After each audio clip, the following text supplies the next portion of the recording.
இந்த கரண்ட் பிரச்சனைக்கு வரும். மாசம் மாசம் கரண்ட் பில் கட்டுற மாதிரி மாத்துவோம்னு சொன்னீங்களே, செஞ்சீங்களா? நிறைய வீடுகள்ல 100 யூனிட் தான் அந்த கரண்ட் செலவாகும் ஒரு மாசத்துக்கு. மாசம் மாசம் நீங்க அந்த பில்லு கொடுத்தீங்கன்னா அவங்களுக்கு அது ஃப்ரீ ஆயிடும். அவங்க அந்த காசு கட்ட தேவையே இல்லை.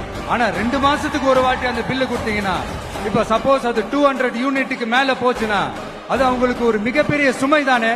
இது எந்த கணக்குல எடுத்துக்கிறது? ஒரு மாதிரி ஒரு மாடர்ன் கரப்ஷன் அப்படின்னு எடுத்துக்கலாமா? அடுத்து பஸ் வசதி. நிறைய கிராமங்கள்ல பஸ் வசதி இல்லைன்னு சொன்னா இந்த ஒட்டுமொத்த திமுக அரசும் கத்திக்கிட்டு வந்துருவாங்க. நாங்க பஸ் விடாத கிராமங்களே இல்ல அப்படின்னு சொல்லுவாங்க.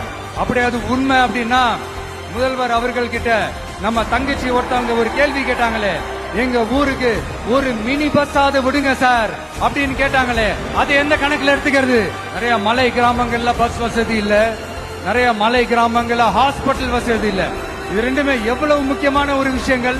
பஸ் வசதியும் ஹாஸ்பிட்டல் வசதியும் இல்லாததுனால வீட்லயே பிரசவம் பாக்குற அந்த ஆபத்து இருக்குது. எவ்வளவு நியூஸ் பாக்குறோம். இதெல்லாம் எந்த கணக்குல சேர்த்துக்கிறது? அடுத்து எல்லா மீட்டிங்லயும் பேசுறதா பெண்களுக்கு பாதுகாப்பு நம்பர் 1 இருக்குது தமிழ்நாட்டுல அப்படின்னு சொல்றாங்க. அப்புறம் அது என்ன வி சேஃப் மாடலா? பெண்கள் என்ன சொல்றாங்க தெரியுமா? அது வி சேஃப் மாடல் இல்ல, வி ஆர் நாட் சேஃப் மாடல்னு சொல்றாங்க. இப்படி இருக்கிறப்போ தமிழ்நாட்டுல எங்க போனாலும் பெண்களுக்கு பாதுகாப்பு அப்படியே கொட்டி கிடக்குதான். சொன்னா எப்படி சார்? கேட்கறவங்க என்ன கேசரி சாப்பிடுறாங்கன்னு நினைச்சீங்களா?